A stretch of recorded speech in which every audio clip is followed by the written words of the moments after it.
कोल्हापुर गांव में मुरली नाम का व्यापारी रहता था। वह ब्याज पर पैसे देता था। मुरली बहुत ही कंजूस था। अगर कोई उसके पास आता तो उसके मतलब के अनुसार ब्याज वसूल करता। और एक दिन, सुन, तौलिया लेकर आ, नदी में नहाने जाना है। अरे आपके पास में है तब भी लाकर देना पड़ता है। वह सब ठीक है, सीताराम सुबह से आपसे मिलने को कह रहा है, कुछ जरूरी बात करनी है कह रहा है। ऐसी कौन सी बात है? मुंह खोलकर वापस पैसे तो नहीं मांगेगा ना?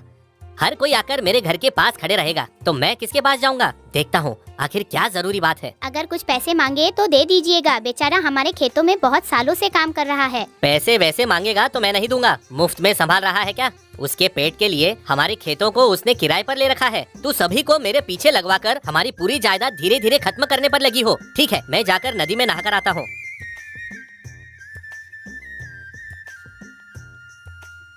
क्या हुआ सीताराम, इतनी सुबह सुबह आ गए? क्या हुआ बोलो।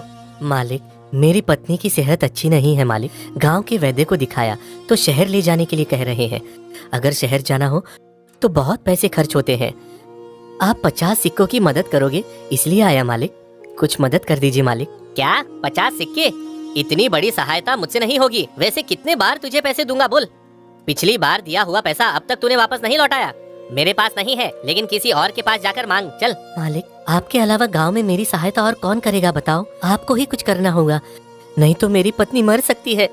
दया कीजिए मालिक, मुझ गरीब पर थोड़ी दया कीजिए मालिक आप। हाँ हाँ, ऐसे ही कहकर लेकर जाता है तू, और वापस लौटाने के समय ये खर्च हो गया, वहाँ खर्च हो गया मालिक, ऐसा कहते हो। मेरे पास सिर्फ एक ही मार्ग है, तुझे 50 सिक्के देने में मुझे कोई दिक्कत नहीं है, लेकिन उसके बदले तुझे हर महीने 5 सिक्के ब्याज के तौर पर देने होंगे। स्वीकार है तो बोल। ठीक है मालिक, मैं समय पर आपका ब्याज आपको दे दूंगा। पहले मुझे 50 सिक्के दे दीजिए मालिक, जल्दी शहर लेकर जाना है, पहले ही बहुत देर हो चुकी है। कृपया करके थोड़ा जल्दी कीजिए मालिक। अरे ओ काजल, सीताराम को 50 सिक्के देकर भेज दो।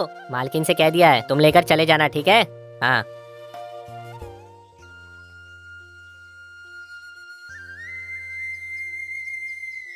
मेरे वापस लौटकर आने तक किसी को भी अंदर मत भेजना। जिसे देखो वो घर के अंदर आ जा रहा है, ये चाहिए वो चाहिए, सबका दुख सुन के मर जाऊंगा एक दिन। ठीक है मालिक, किसी को अंदर नहीं आने दूंगा, आप जाकर आओ। इस तरह मुरली नदी में नहाने जाता है।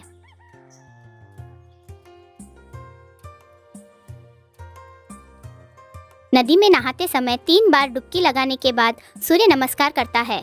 देख रहे, ये सुबह उठकर सब गलत काम ही करता है और ऊपर से बड़े भक्त के जैसा सुबह के समय नदी में आकर नहाता है और सूर्य भगवान को नमस्कार करता है। यार, अगर किसी नए व्यक्ति ने इसको देखा तो बहुत ही अच्छा मनुष्य है ऐसा समझेगा, लेकिन सूर्य भी इसे कैसे बर्दाश्त कर रहा है? सूर्य भगवान ने इसको मना कर देना चाहिए इसके पापों की वजह से, इतना पापी है।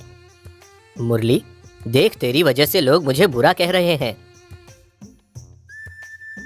मुरली आ रहा है, मैं नमस्कार करता हूँ, देखते हैं क्या करता है। ओ मालिक, मुरली जी नमस्ते। अरे ओ मुरली जी नमस्ते। कितने बार करेगा? कुछ पैसों की जरूरत है क्या? अगर पैसे चाहिए तो मेरे पास नहीं है। आप गांव के बड़े व्यक्ति हो इसलिए आपको नमस्कार किया, आपसे मुझे कोई पैसे नहीं चाहिए मालिक। देखा तूने? हाँ देखा, आवाज सुनने के बाद भी अनसुना करके पैसे मांगेंगे सोचकर आगे जा रहा है। पैसे वाले सभी ऐसे ही होते हैं, अगर कोई दिखाई भी दिया तो उसे अनदेखा करेंगे, पैसे मांगेंगे सोचकर चले जाते हैं। सब कुछ पैसों में रखा है क्या? हर कोई सामने आता है, नमस्ते करता है और कहानी बनाकर मेरे पास से पैसे मांगता है, यही काम रह गया है क्या?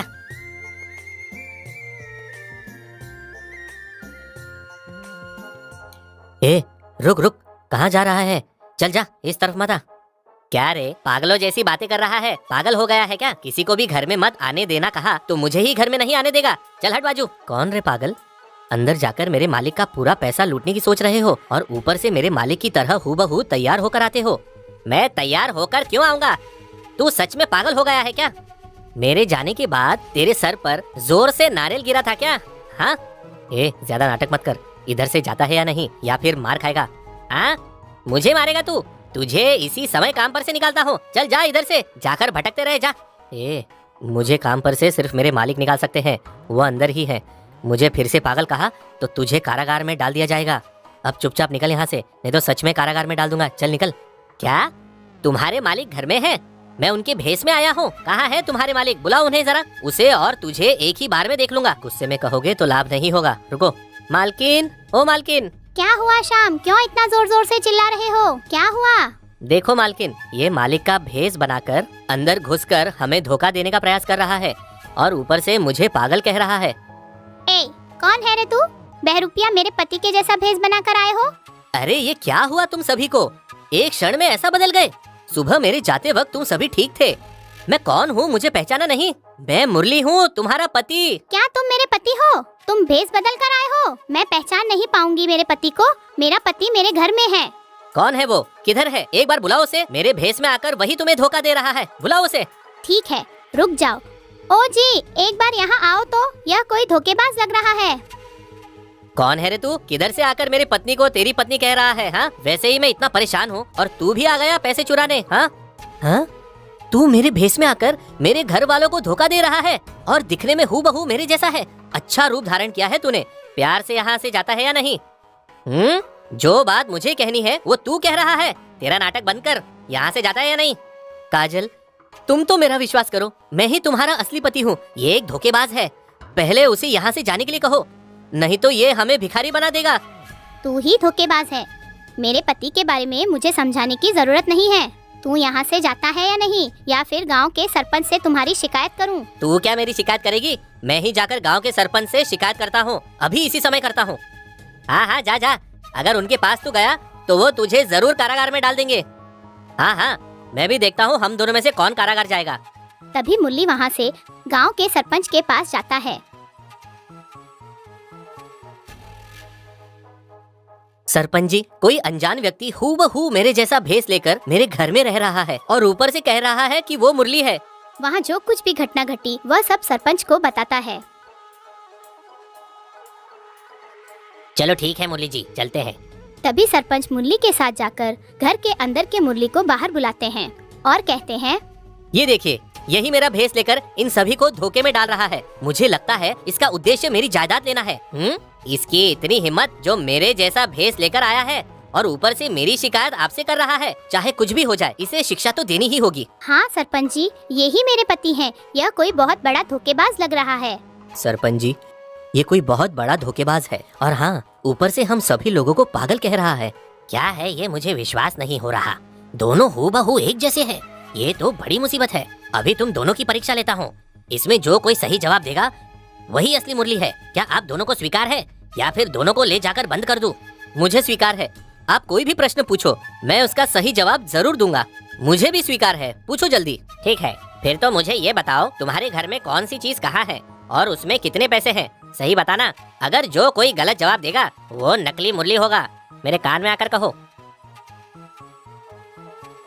तभी वह दोनों प्रश्न का उत्तर सरपंच के कान में कहते हैं। अरे, आप दोनों ने एक जैसा ही उत्तर दिया है। अगर आगे पीछे कहा होता तो कुछ समझ में आता। उसमें कितने पैसे हैं वो भी तुम दोनों ने एक ही जैसा कहा। आश्चर्य की बात है। ठीक है, और एक सवाल पूछता हूँ। पिछले 3 महीनों में कौन से गांव से कितना लाभ हुआ, बताइए। सरपंच जी, 3 दिन पहले काशीपट्टनम से 2000 सिक्कों के कीमत का सामान लाया गया, मुझे याद है। और हाँ, वो सारा हिसाब एक किताब में है। अगर वो एक बार मेरे पास लाकर देंगे तो मैं सब हिसाब सही से बताऊंगा। सरपंच जी, ये धोखेबाज सही कह रहा है, लेकिन 1 हफ्ते पहले सीतापुर में 4000 सिक्कों का माल देकर आना हुआ और 10 दिन पहले हमारे पास वाले गांव के रामापुरम में भी 1000 सिक्कों का सामान लेकर आना हुआ। बस इतना ही नहीं।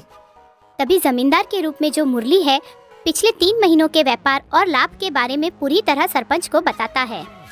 वह सब सुनकर सरपंच, ए मुरली, इसने तो एक के बाद एक सही जवाब दिए, लेकिन तुझे किताब क्यों चाहिए? तूने जो व्यापार किया है वो सब तुझे याद नहीं है तो तुझ पर कैसे विश्वास करे? आपने जो कहा सही है। ये एक के बाद एक जो कह रहा है ये सब सही है, याद आ गया। लेकिन असली मुरली मैं ही हूँ। आपको कैसे विश्वास दिलाऊं? कुछ समझ नहीं आ रहा। हाँ, आज के बाद तुझे किसी को विश्वास दिलाने की जरूरत नहीं। तू धोखेबाज है, ये सभी को पता चल गया है। ये मेरी जायदाद छीनने आया है, इसे बड़ी सजा मिलनी चाहिए। इस धोखेबाज को बंदी बनाकर ले चलो। तभी मुरली को बंदी बनाकर ले जाते हैं। रास्ते में जाते समय मुरली सरपंच जी से, सरपंच जी, आपको और मुझे उसने बहुत ही चालाकी से धोखा दिया है। मुझे अब चाहे कुछ भी हो जाए सजा मिलेगी, मुझे पता है। एक आखिरी बार संध्या वंदन करके आता हूँ। तभी मुरली संध्या वंदन करने के लिए नदी के पास जाता है। तभी मुरली यानी कि धोखेबाज संध्या वंदन करके बाहर आता है।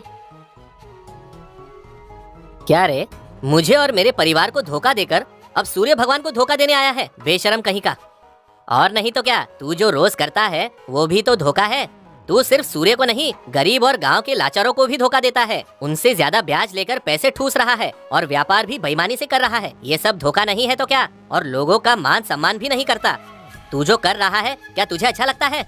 इन सबसे तो ज्यादा तू मेरे रूप में आकर मेरे स्थान को अपना स्थान कह रहा है। क्या ये बड़ा धोखा नहीं है? इतने सारे लोगों को धोखा देकर तू सुबह शाम आकर मुझे नमस्कार कर रहा है। क्या ये बहुत बड़ा पाप नहीं है? ए धोखेबाज, मैंने कब तुझे नमस्कार किया? मैं संध्या वंदन करने इधर आया हूँ। मैं कौन हूँ तुझे पता है? क्यों नहीं पता है? तू किसी को भी धोखा देने वाला बहुत बड़ा धोखेबाज है। गलत कहा। तू हर रोज सुबह और शाम को आकर संध्या वंदन करने के लिए मुझे देखकर बहुत मंत्र पढ़ता है। मैं ही हूँ सूर्य भगवान। क्या तुम सूर्य भगवान हो? तो फिर क्यों मुझे इतना बड़ा धोखा दिया? देखा मुरली, तूने तेरी आशा पूरी पैसों पर रखी। वो पैसा तेरा नहीं है। तुझे दिखाने के लिए तेरे अपने ही तुझे कारागार में डालने के लिए पीछे नहीं हटे। ये सब तुझे शिक्षा देने के लिए नहीं किया है, बल्कि तुझे समझ दिलाने के लिए किया। आज से उन सभी लोगों को दुख दिए बगैर उनकी सहायता करने की कोशिश कर। पुण्य कार्य करते हुए भक्ति के मार्ग पर चलोगे तो भगवान भी खुश होते हैं। मनुष्य की सेवा करना पुण्य का काम है। स्वामी, मैं आज के बाद किसी को दुख नहीं दूंगा। मुझे कृपया करके आप माफ कर दीजिए। ठीक है, आज के बाद से अच्छे काम करना। मेरा आशीर्वाद हमेशा तेरे साथ रहेगा। तभी सूर्य भगवान के कही हुई सारी बातें गांव के सरपंच को विश्वास दिलाकर न्याय के तरीकार करते हुए शांति वाला जीवन जीता है।